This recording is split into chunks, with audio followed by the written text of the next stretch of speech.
Welcome back, ScreenRanters! As with all films, some scenes end up on the cutting room floor, never to be seen on the big screen. That's show business. This can be due to a variety of reasons, and one of those reasons could be the result of some form of controversy. Today, we're going to look at Disney Pixar's vast library and pick out some scenes that were scrubbed from the final film. Some of the scenes were animated, some were removed before production began. So which ones made the list in the video? We won't keep you waiting, on to the main event.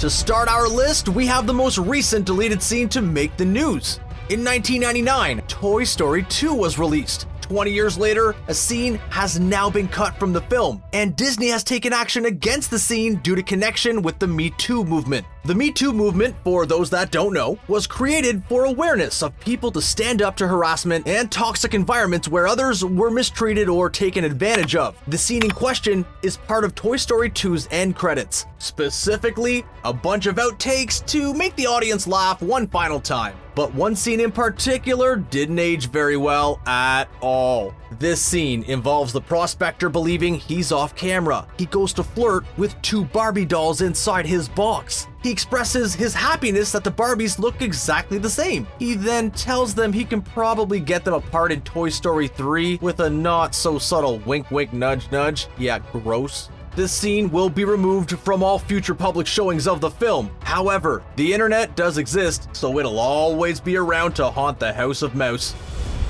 Judy Hopps became a feminist icon in the land of Disney as the main protagonist in Zootopia. After years of hard work, the optimistic bunny becomes the first ever rabbit officer to join the police force. However, she has to face many obstacles on her journey, such as dealing with her much larger colleagues that have little to no respect for the bunny. Her refusal to give up and instead continue fighting the broken Zootopia system has inspired many audiences around the globe. Move over, Peter Rabbit, there's a new rabbit hero in town. However, this wasn't the original plan. Nope. Instead, con artist Fox Nick Wilde was planned to be Zootopia's main character, with Hopps hopping into a supporting role that would eliminate all of the great themes of equality. However, Wilde's role was severely diminished due to a key plot point being cut from the film's story. More on what that was later. The creators behind Zootopia felt that the film was in a sorry state. With many scenes removed, it didn't feel like a good film anymore, until one of them had the bright idea to take the main spotlight away from Wilde and onto Hopps instead. This huge change made all the difference. Hopps jumped to the challenge and made Zootopia a modern-day classic. Pixar's Up sets its emotional potency within the first 10 minutes of the film's opening. Cinema audiences were quick to begin sobbing into their popcorn. Well, that was the case in our personal experiences anyway. As the story progressed, the audience's emotions would be further manipulated by this Pixar delight, especially when Carl and Elle's childhood hero, Charles Muntz, makes his appearance.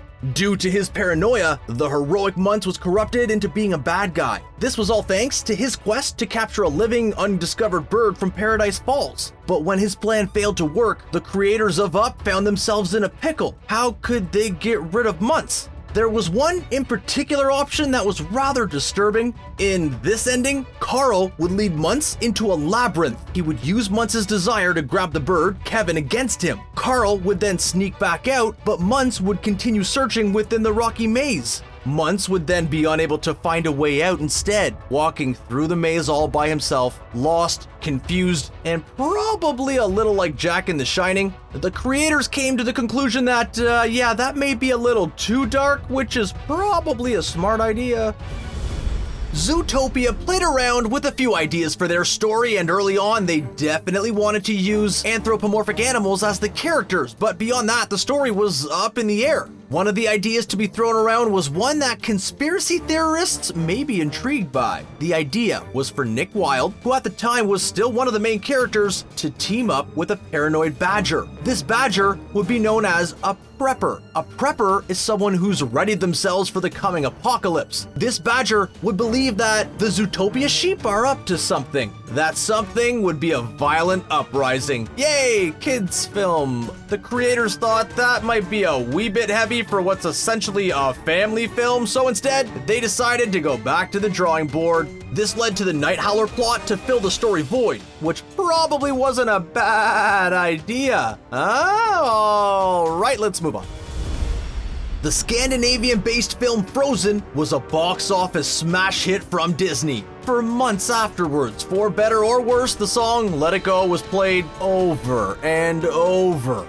In the film, Elsa is singing that song as she lets go of her fear from her icy powers, fully embracing them in the musical moment. Elsa showed us how to make great things from a tricky situation. However, that wasn't always the case. In the early stages of the film, Elsa was going to be a lot more maniacal when it came to her powers. A storyboard showed that one scene would have two soldiers approach her ice castle. Elsa would immediately capture them with her powers. Then she would use her freezing abilities to torture the helpless soldiers. But that's not all, folks. The original story also had a different design for Elsa. Her skin was going to be cold blue, complete with a mink fur coat. Elsa would go full-on dark side. She would be the villain that Kristoff and Anna have to overcome. The directors would change their minds on Elsa being a villain once they heard Let It Go. That song is so catchy that a villain can literally become a hero. Besides from giving us the joy of a singing Dwayne "The Rock" Johnson, Moana was a beautiful tale, both visually and through its story, yet one of the most important characters in Moana's life almost didn't appear, that character being the guiding hand of Grandma Tala.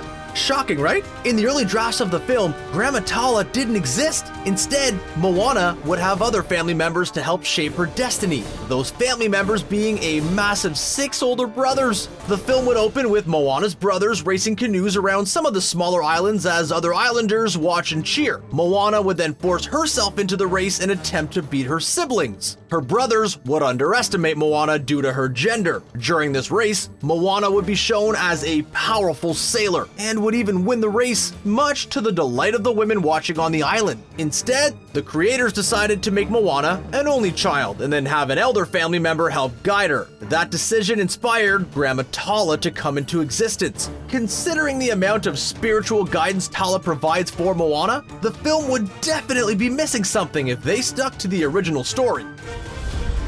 Finding Dory finally gave the Finding Nemo standout character her own spotlight. The story involves Dory losing her parents at a young age, and she would spend a while looking for them until she forgets what she was looking for. Instead, she goes back to her life until she remembers. Eventually, she's captured by people at the Marine Life Institute, which turns out to be pretty handy as she manages to find her parents. During the final part of the film, all the characters that were at the Institute managed to escape back into the sea, giving everyone in the audience a happy feeling. However, as you probably realize by now, that was not the original plan. In fact, not all of the aquatic characters were going to escape. Bailey the beluga whale and Hank the octopus were meant to be left at the Institute. Now, they wanted to make sure all the characters were safe and free.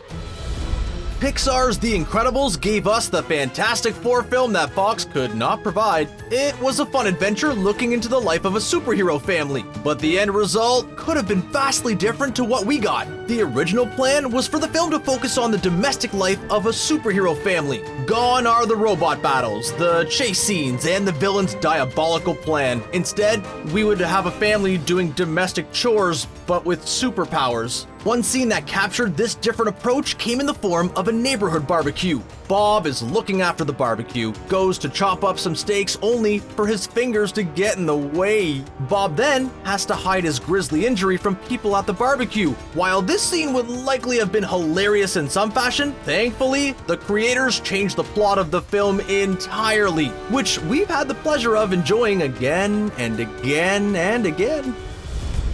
In 2006, Cars was released to the masses. The film follows Lightning McQueen, a hotshot race car, as he gets lost and finds out what friendship is. Sounds really sweet, doesn't it? Well, some of that sweetness may have been soured a little if the creators kept in one particular scene. This scene involves McQueen getting lost. As he stumbles and slips, he ends up in a car graveyard. These broken down cars have plants growing out of them. If that doesn't sound so bad, well, McQueen is a car himself. He's seeing his own kind in a grotesque situation. It's a little terrifying for a family movie, especially when McQueen gets a part of a decayed car stuck on him. We've had a few sleepless nights since seeing the storyboard.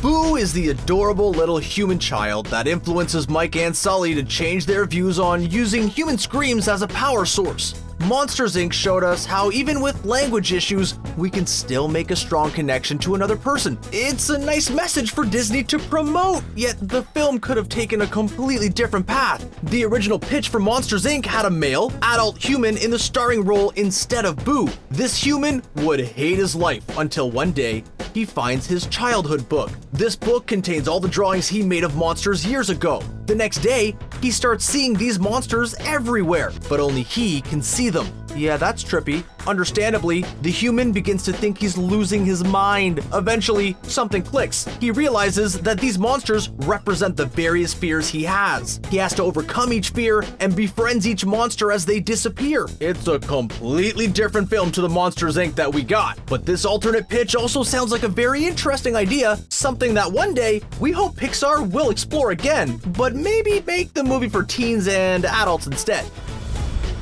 Pixar brought their A game when creating Coco. The double Oscar-winning film captured the hearts and minds of the audience, with its delightful gander into Mexican culture being the main premise. Yet, like many other entries on the list, Coco was set to be a different film in pre-production. One of the directors of Coco, Lee Unkrich, was responsible for divulging this hidden information. He stated that the plan was for the whole film to be a musical. Unkrich was so adamant with this idea that he hired the songwriters from Frozen to help shape his vision. For at least a year, they planned Coco as a musical. Eventually, they realized they had to change the story. One issue they faced was Miguel's family. A big plot point is that his family have banned all music. Making a musical with that important issue became too challenging for the creative team, and with the critical and fan response to this Pixar treasure, they made the right call.